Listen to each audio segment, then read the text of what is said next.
भारत को किसी भी जारहियत का मुंह तोड़ जवाब दिया जाएगा। कौमी सलामती कमेटी इजलास में फैसला, पाकिस्तान पुलवामा वाक़े में मुलव्विस नहीं, तहकीकात के लिए मुखलिसाना पेशकश की। भारतीय अफवाज की मकबूजा कश्मीर में खिलाफ वर्जियां काबिले मुज़म्मत हैं। इजलास में सऊदी वली अहद के दौरे और दीगर अमूर पर भी गौर। वज़ीर आज़म और आर्मी चीफ की 1-on-1 मुलाकात भी हुई।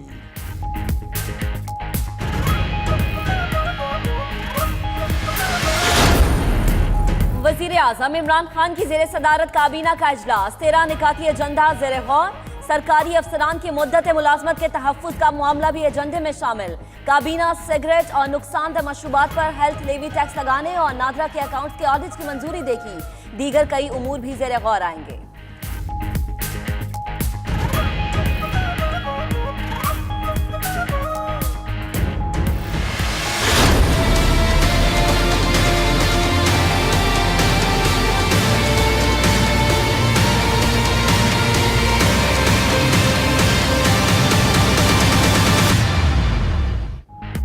स्पीकर सिंध असम्बली आगा सिराज दुरानी 1 मार्च तक जिस्मानी रिमांड पर नैब के हवाले। आमदन से जायद असासों और करप्शन की तहकीकात जारी हैं। नैब का एहतसाब अदालत कराची में मौक़िफ़। सिराज दुरानी के घर के खाने और अद्वियात लेने की दरख्वास्त मंजूर। मालूम नहीं क्या ड्रामा हो रहा है, इल्जामात क्या है ये भी नहीं बताया गया। सिराज दुरानी की गैर रस्मी गुफ्तगू।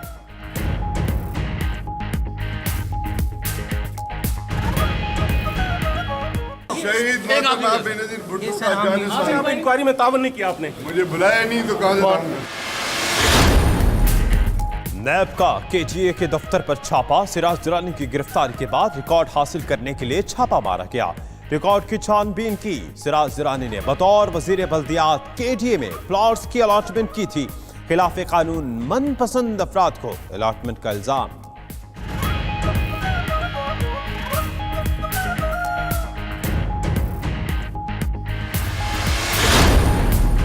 कल हुई गिरफ्तारी, आज प्रोडक्शन ऑर्डर जारी। सिंध असम्बली का इजलास कबल अज वक्त कल तलब। रेहाना लगारी ने कायम मकाम स्पीकर की जिम्मेदारियां संभाली। सिराज दुरानी के प्रोडक्शन ऑर्डर जारी किए। उधर पंजाब असम्बली के इजलास में सिराज दुरानी की गिरफ्तारी के खिलाफ पीपल्स पार्टी और नून लीग के अरकान का एहतजाज और वॉकआउट।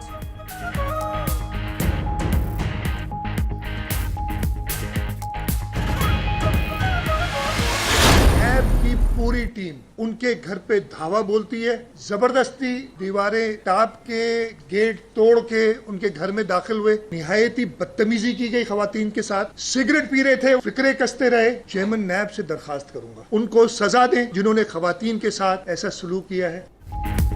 नैब ने सिराज दुरानी को गिरफ्तार कर लिया था तो घर पर छापा क्यों मारा? वज़ीर आला सिंध मुराद अली शाह कहते हैं नैब एहलकारों ने चादर और चार दीवारी का तकद्दुस पामाल किया। खवातीन से बदतमीजी और तजलील की। फिक्रे कसे, सिगरेट पीते रहे। चेयरमैन नैब नोटिस ले, मातहत उनकी शोहरत खराब कर रहे हैं। पीपल्स पार्टी पाकिस्तान कार्ड है। उनका सरबराह ये कह दे कि ये नया पाकिस्तान है, और नया पाकिस्तान में तो ऐसे ही होगा ना कि स्पीकर सिटिंग स्पीकर को घसीट के जेल में डाल दो। ये नया पाकिस्तान का कारनामा है, पहले कभी नहीं हुआ था। आपको भी डरना चाहिए। सिराज दुरानी की गिरफ्तारी पर कौमी असम्बली में हंगामा। खुर्शीद शाह शदीद बरहम, कहा असम्बली के सरबराह को घसीट कर गाड़ी में डाला गया। ऐसा रवैया नाकाबिले कबूल है। यह कारनामा नए पाकिस्तान में अंजाम दिया गया। पीपल्स पार्टी गली गली एहतजाज करेगी। स्पीकर साहब आपको भी डरना चाहिए, कभी भी पकड़ लेंगे। पीपी रहनुमा का असद कैसर से मुकालमा, मेरे खिलाफ कोई केस नहीं, असद कैसर का जवाब।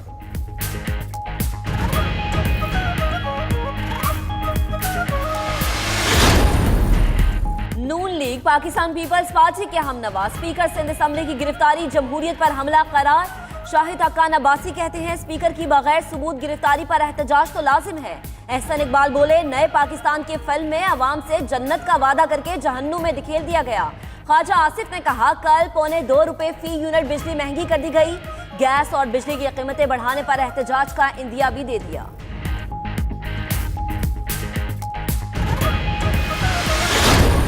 आप काला कानून कह रहे हैं, लेकिन मैं आपसे पूछता हूं क्या आप सोए हुए थे 5 साल? क्यों नहीं आपने कानून को तब्दील किया? क्या 5 साल सो रहे थे? पहले नैब कानून क्यों नहीं बदला? एहतसाब सबके लिए बराबर है। कोई गिरफ्तार हो रहा है तो पार्लियामेंट को ढाल न बनाए। नैब आजाद इदारा है, वजीर आजम से हिदायत नहीं लेता। शफकत महमूद का अपोजिशन को दो टोक जवाब। अपोजिशन का शोर शराबा, पीपल्स पार्टी अरकान ने स्पीकर के डायस का घेराव कर लिया। मुसलसल नारेबाजी पर स्पीकर असद कैसर ने इजलास मुलतवी कर दिया।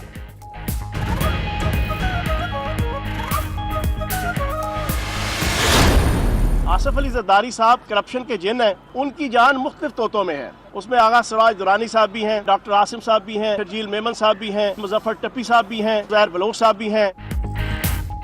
आसिफ जरदारी करप्शन के जिन हैं, जिसकी जान आगा सिराज जैसे तोतों में है। सूबाई वज़ीर इत्तलात फयाजुल हसन चौहान का तंज। मजीद कहा कि आलमी सतह पर हुकूमत की पजीराई से जरदारी साहब खुद को तनहा महसूस कर रहे हैं। उनका मसला कुछ और है।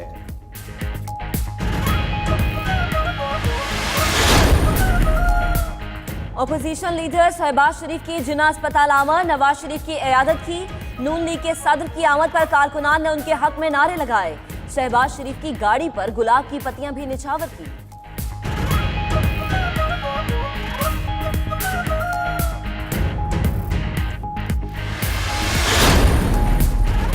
तबीयत की खराबी काम कर गई। डॉक्टर आसिम हुसैन को इलाज के लिए 28 मार्च तक बैरून मुल्क जाने की इजाजत मिल गई। एहतसाब अदालत में पेशी के दौरान डॉक्टर आसिम हुसैन की तबीयत अचानक खराब हुई। स्ट्रेचर पर डालकर अस्पताल मुंतकिल किया गया। डॉक्टर आसिम के खिलाफ 462 अरब रुपए करप्शन का केस जेर समाअत है।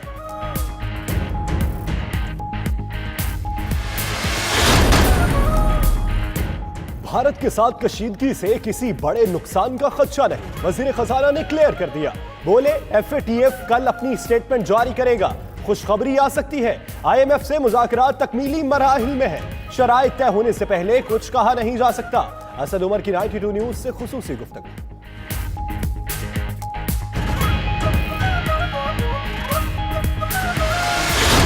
Pakistani newspaper carried an interview of their former Prime Minister, Mr. Nawaz Sharif, in which he was quoted as having made the admission of Pakistan's complicity in Mumbai terror attacks. आलमी अदालत इंसाफ में दहशतगर्द कुलभूषण का case. भारतीय वकील पाकिस्तान के खिलाफ हर्जत सराई पर उतर आया। तीसरे रोज भारतीय वकील ने नवाज शरीफ के निजी अखबार को मुतराज़िम इंटरव्यू का हवाला दिया। इंटरव्यू का केस से दूर दूर तक कोई ताल्लुक नहीं। इंटरव्यू को नवाज शरीफ की अपनी पार्टी मुस्तरद कर चुकी, लेकिन आज पाकिस्तानी वकला को इसकी सफाइयां देना पड़ रही हैं।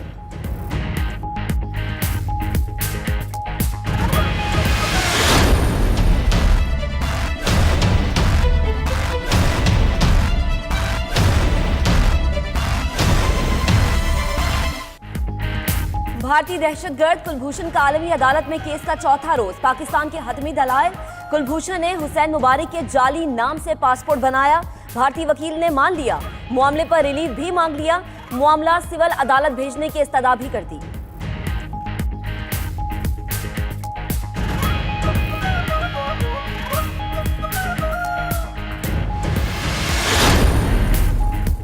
सालिह साहिवाल की GIT ने रिपोर्ट मुकम्मल कर ली। खलील और उसके अहले खाना बेकसूर करार। ज़राए के मुताबिक मुश्तरका तहकीकाती टीम ने ज़ीशान को वाक़े का जिम्मेदार ठहरा दिया।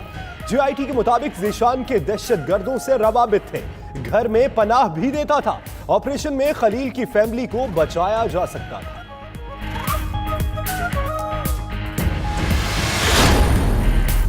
बलोचिस्तान और सिंध से दहशतगर्द तंजीम मुफ्ती फोर्स का खात्मा। IB और कराची पुलिस की मुश्तरका कार्रवाई से दहशतगर्द तंजीम अंजाम को पहुंची। मुफ्ती फोर्स का मास्टरमाइंड फुरकान बंगलजई साथी अली अकबर समेत गिरफ्तार। मुफ्ती फोर्स क्यों और कब बनाई गई, इसका खोज 92 न्यूज ने लगा लिया।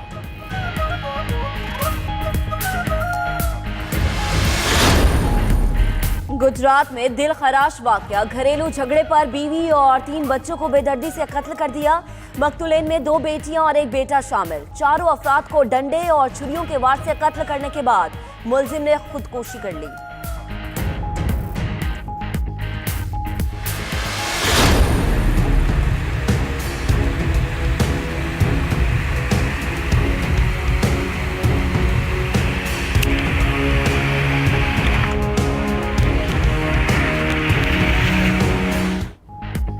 बारिशों ने तबाही मचा दी। मुल्क के मुख्तलिफ इलाकों में छतें गिरने, पुल टूटने, सैलाबी रैलों और लैंडस्लाइडिंग के वाकयात। अमवात की तादाद 28 हो गई। बलूचिस्तान में लसबेला, पंजगूर, तुर्बत और आवारान के इजला बारिशों से मुतासिर हुए। वज़ीर आला का PDMA के दफ्तर का दौरा, इमदादी कार्रवाइयों का जायजा लिया।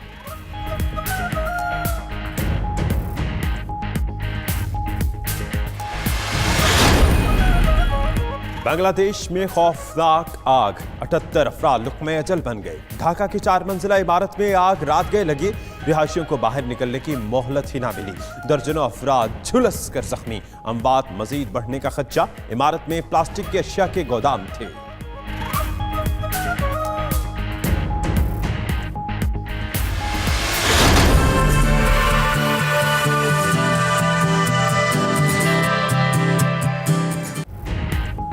और पेंसिल और रंगों को हुनरमंदों के हाथ लग जाएं तो कैनवस पर जिंदगी के आसार उभरने लगते हैं। बहावलपुर के क्राफ्ट बाजार में लगने वाली आर्ट नुमाइश में शानदार फनपारे रखे गए हैं। शायकीन ने खूब सराहा।